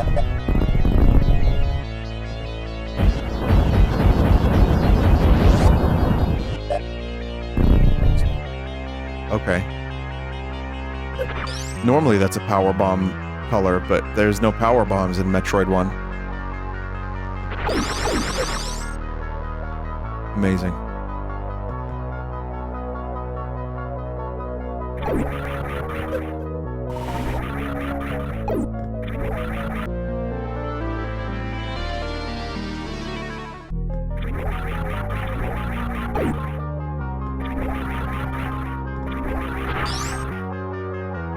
I feel so bad I didn't love Dune 2. I liked it, but I don't understand the insane praise it gets. The script was interesting, it just didn't grip me. You are a human being that has your own preferences, and you have your own thoughts about things that you witness, and that is part of, you know, if you don't like it, you don't like it. It's, you know, you can respect it and still not like it. There's plenty of movies I've seen where I respect, like, okay, I see why it's revered, or why, you know, why it's important, but I don't like it.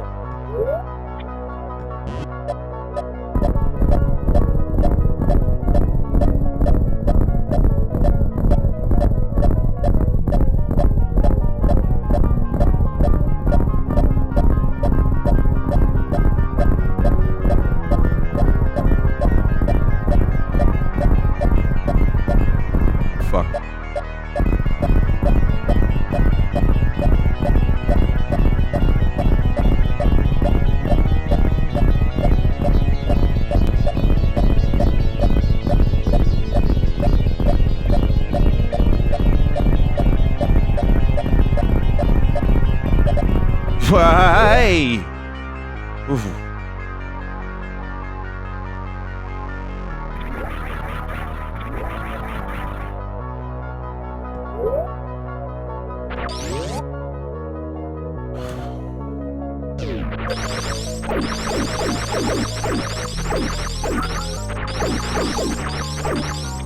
Listen, it's worth the price of admission alone to hear Christopher Walken say, "Your father!"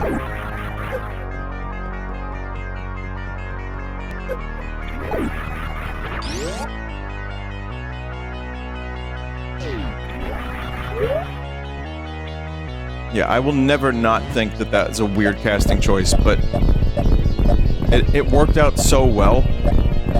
At least in my opinion. Like, yeah, you can't, like, Christopher Walken is such a character that you kind of can't separate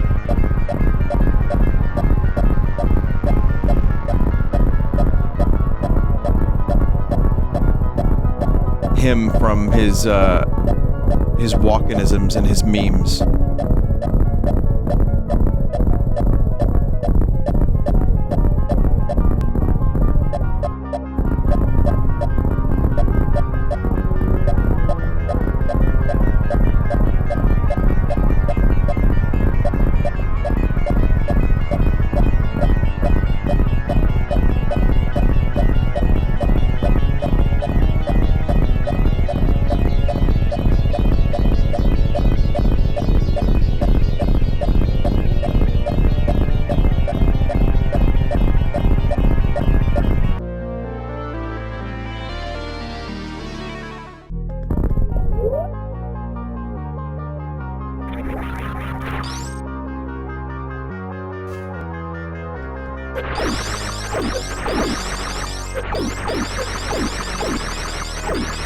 How the fuck are you even supposed to get over here if you don't bomb jump? Or know how to?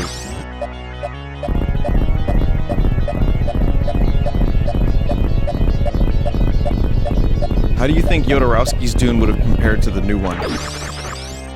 I think it would have been the ramblings of an insane person.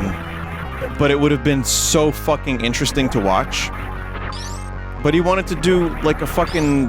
What, like, was it like an 8-hour-long movie?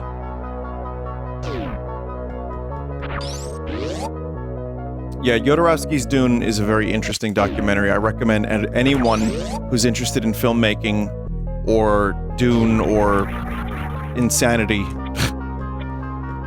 watch it, because he had this giant script and it was like, it was insane. But also the tech of making that movie in the 70s, I don't know if that would have been particularly possible.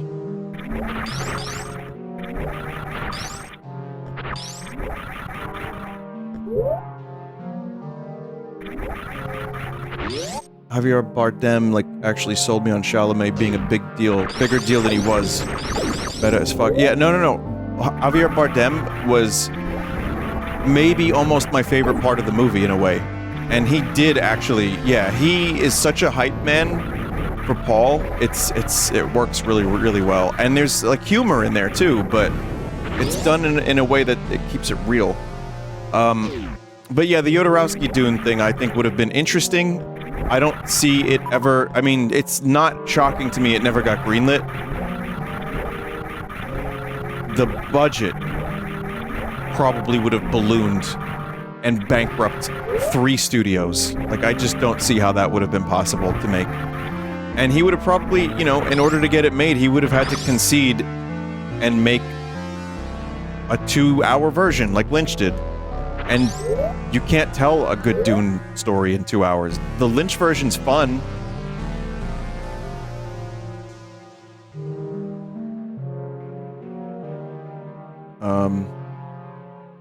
The Lynch version is a lot of fun, and it has a lot of memorable insanity.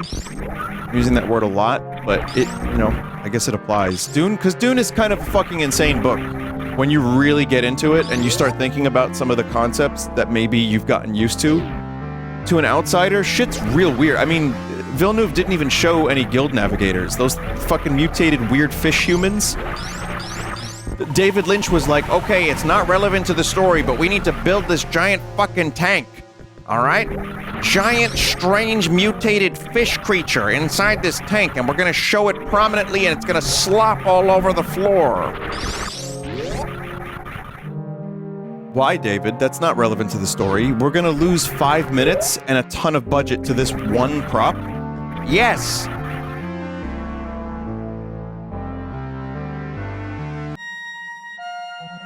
And it was beautiful. It was beautiful. One of the most memorable parts of that movie. That's the kind of shit that I think Denis Villeneuve wisely stayed a little bit away from.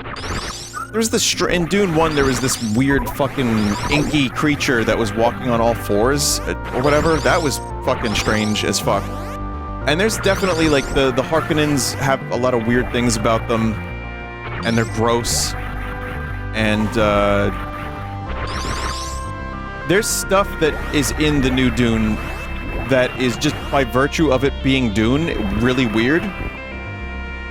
But I don't know how they're gonna get away from guild navigators. I think 3 is gonna be the real weird one. I think he's smartly saving it so that by the time we get to the 3rd one, we're gonna see Tleilaxu, we're gonna see guild navigator. It's just gonna be fucking bonkers.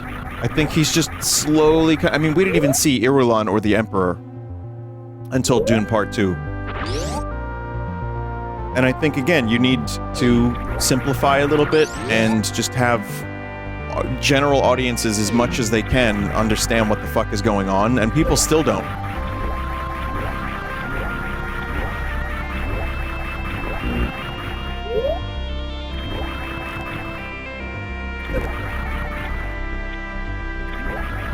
Anyway, that was a lot of Dune discussion. It's fun. I really like Dune as a world, as a book. And even the Lynch movie I like. Are you finishing this or going to bed? I can probably finish this in the next 10 minutes. I figured, let's do it. Let's fucking do it. We're here. I'm gonna finish... I'm gonna kill Mother Brain. I'm gonna finish Metroid while playing, and I'm gonna kill Mother Brain tonight, right now.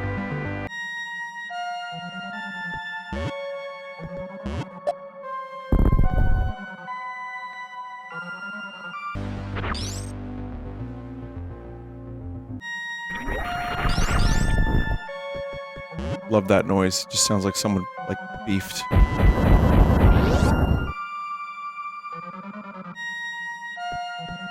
Rebirth or Afterbirth next time. What the fuck are you talking about? Also, look at that. That's cool. I'm gonna play Rebirth tomorrow.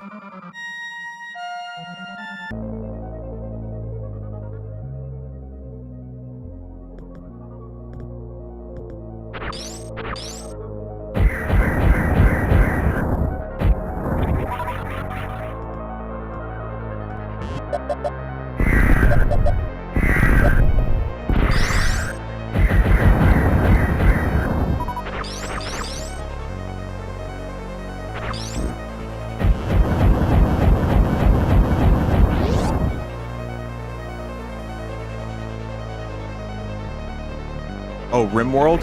Is that what you meant? RimWorld will be next week. Now that I'm done with Chrono Trigger, I'm gonna try to figure out, like, what I'm gonna be working on. Like I said, do some Splatoon, maybe do another Balatro, because I love that. And we'll just keep doing Final Fantasy VII and RimWorld for the foreseeable future. Sprinkled with whatever random shit my heart desires, like this.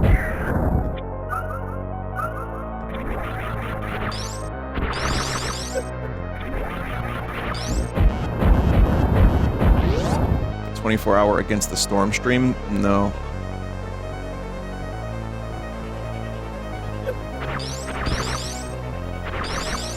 Do love that game. I haven't played it in a while, so I know there's a 1.2 patch. I also been meaning to maybe try Helldivers again, but I just have not had the motivation. I might wait until they release those mechs.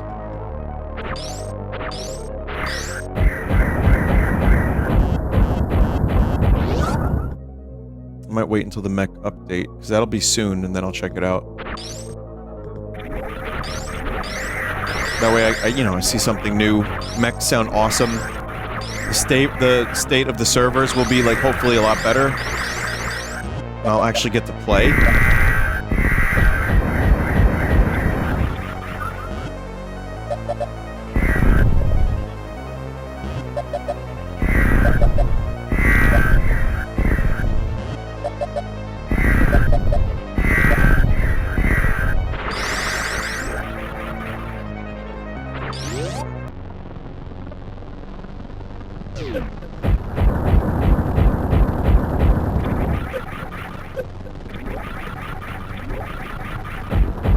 I know some of these sprites were probably, or maybe I'm assuming some of these sprites were modified from Super Metroid, but they look very crisp, and they look clean, and I like them.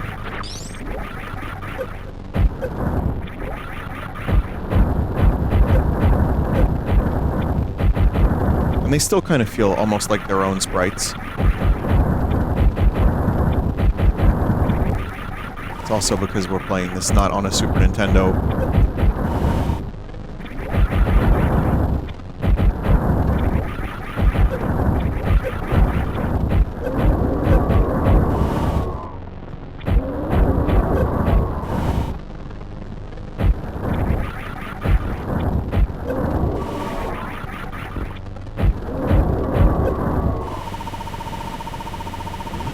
Yep.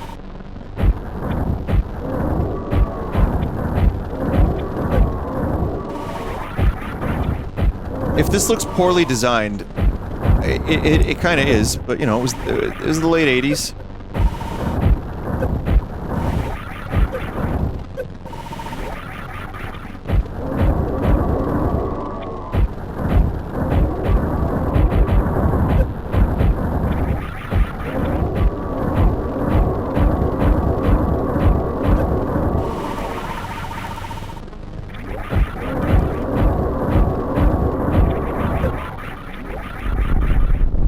Got it. Sorry for the flashing.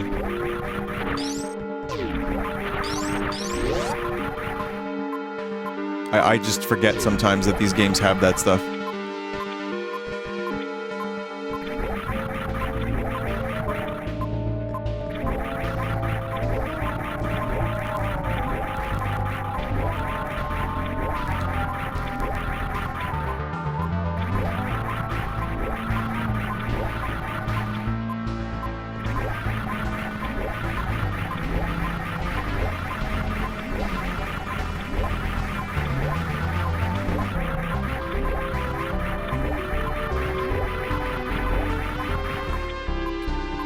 It's not as thrilling as running through the planet backwards, necessarily, but, if you fall, your heart drops.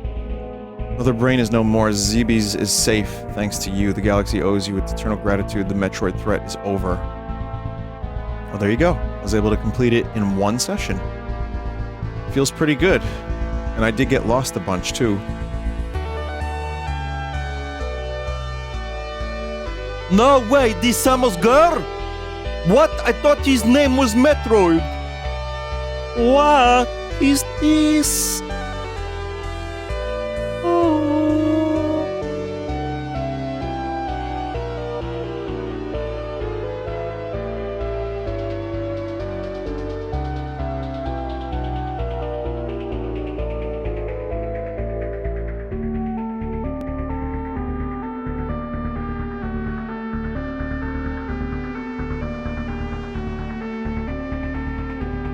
Someone said, what about Justin Bailey? Try that. I don't even know if there's passwords in this right now.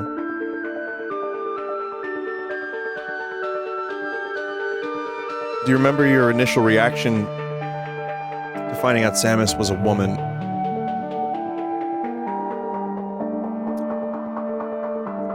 I might have been too young to think it was weird.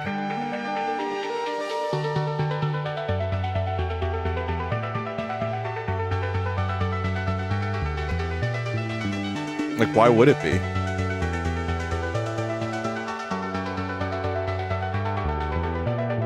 I mean, it didn't happen, like, a lot. You didn't, like, I didn't notice a lot of female protagonists in, you know, the 80s and the 90s, early especially. But, in a way, it kind of made that sort of thing just be like, oh, that's cool. But Samus is actually one of my favorite video game characters. Like, she's very... by my love of the Metroid series, and also of Samus as a character, you know, by proxy.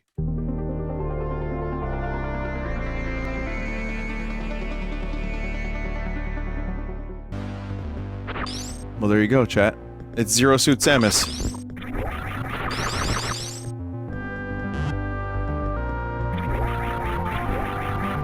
believe this is what they call New Game Plus.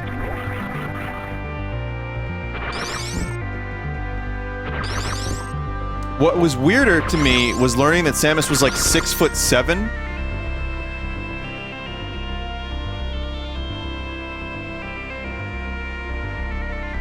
Oh, 6'3", 6'3", because that was like, oh wow, okay. It was not like weird, but I was just like, oh, that I learned later on. But when I learned she was like that tall, that was more shocking to me than I think finding out she was woman. But yeah, I love Samus, she's great. And even though there's the Justin Bailey thing that just is bikini, or it's just a swimsuit, the Zero suit does fit a little bit better in my opinion, but there may be a version, an updated version of that original sprite. There are multiple versions of this that you can play. You just have to, again, export the files.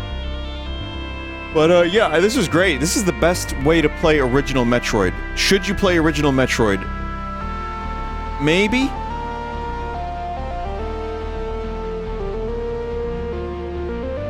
Again, Zero Mission does so much of what this did, but it made it more accessible, a lot more, like, a lot less bullshit.